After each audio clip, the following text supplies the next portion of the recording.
Bonsoir à tous les auditeurs et auditrices de vipradioonline.fr. Ici Jérôme, vous écoutez notre journal radio en podcast RVPB, reportage VIP Pressadom Brandt.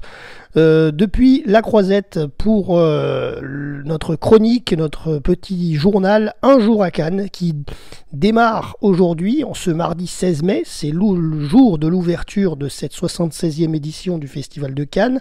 Et on clôturera donc notre émission, enfin notre chronique, notre podcast, donc Un jour à Cannes, le 27, pour la cérémonie de clôture. Voilà, donc aujourd'hui c'est la première fois qu'on se voit cette année, puisqu'on fait ça chaque année, vous le savez, on couvre le festival d'année en année.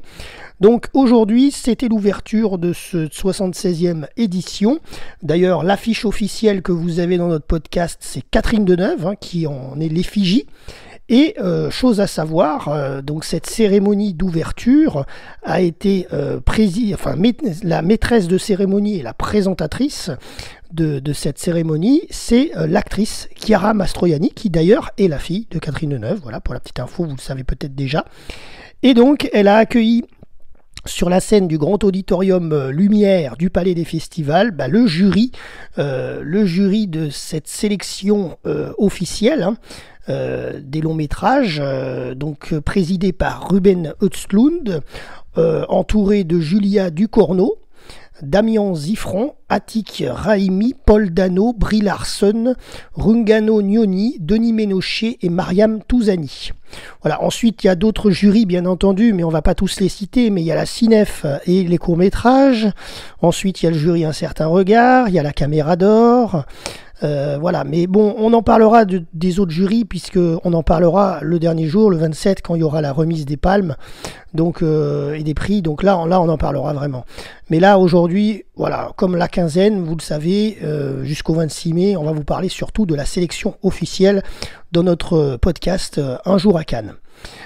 Ensuite, lors de cette cérémonie qui a été diffusée à 19h en direct depuis le Palais des Festivals au Grand Théâtre Lumière et en direct également à la télévision sur France 2. Il a été présenté les films en compétition, les longs métrages. Donc je vais vous donner la liste.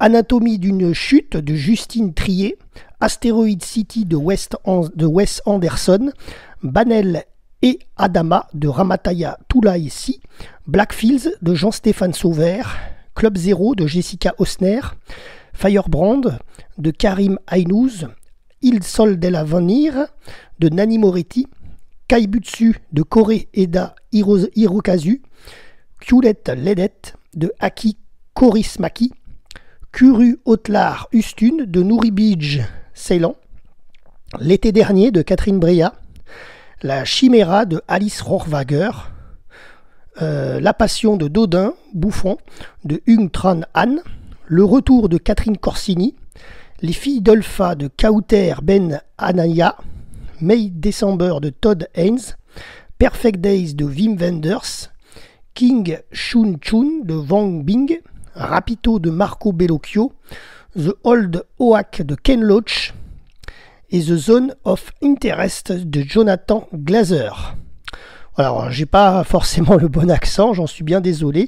Voilà donc les films en compétition de cette sélection officielle. Alors bien entendu, il y a d'autres compétitions, comme je vous disais, il y a d'autres jurys, il y a Un certain regard aussi. Donc il y a toute une sélection.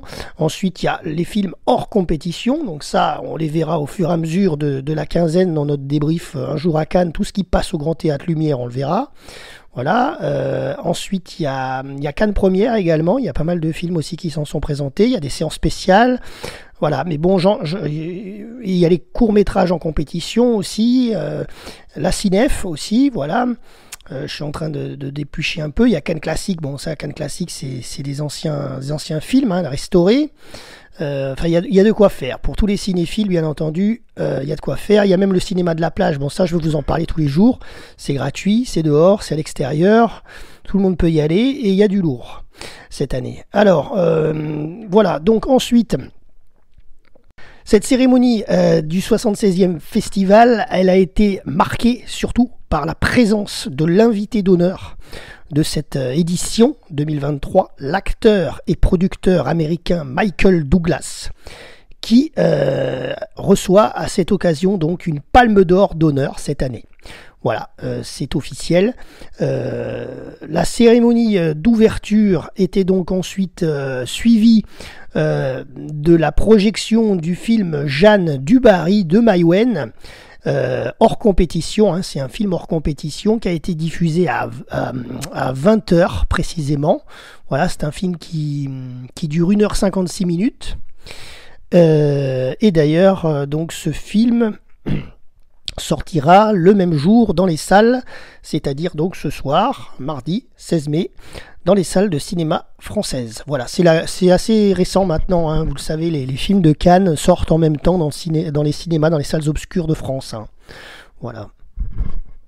Alors donc voici l'histoire de ce film, le synopsis de ce film Jeanne du Barry, donc hors compétition de Maïwenn, qui était donc le film d'ouverture, donc qui sort ce soir dans les salles. Jeanne Vaubernier, fille du peuple, avide de s'élever socialement, met à profit ses charmes pour sortir de sa condition. Son amant, le comte du Barry, qui s'enrichit largement grâce aux galanteries lucratives de Jeanne, souhaite la présenter au roi. Il organise la rencontre via l'entremise de l'influent duc de Richelieu. Celle-ci dépasse ses attentes. Entre Louis XV et Jeanne, c'est le coup de foudre. Avec la courtisane, le roi retrouve le goût de vivre à tel point qu'il ne peut plus se passer d'elle et décida d'en faire sa favorite officielle. Scandale, personne ne veut d'une fille des rues à la cour.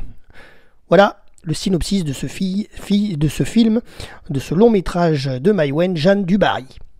Et bien entendu, il y a eu la montée des marches également, juste avant la cérémonie d'ouverture de l'équipe du film de Jeanne du Barry, sur le tapis rouge cannois.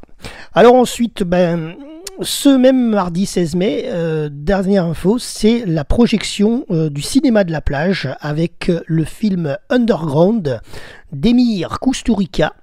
Et c'est un film de 1995 qui a donc été projeté sur la plage de la Croisette. Voilà, rendez-vous tous les jours, voilà, c'était la programmation de ce soir, à 21h30, enfin à partir de 21h30, en libre accès. Par contre, du coup, prévoyez un petit peu d'avance si vous êtes là-bas, et une petite couverture pour le Transat. Voilà. C'est tout pour aujourd'hui dans notre podcast Un jour à Cannes. Rendez-vous demain pour un prochain débrief. C'était Jérôme pour RVPB, vipradioonline.fr depuis la Croisette.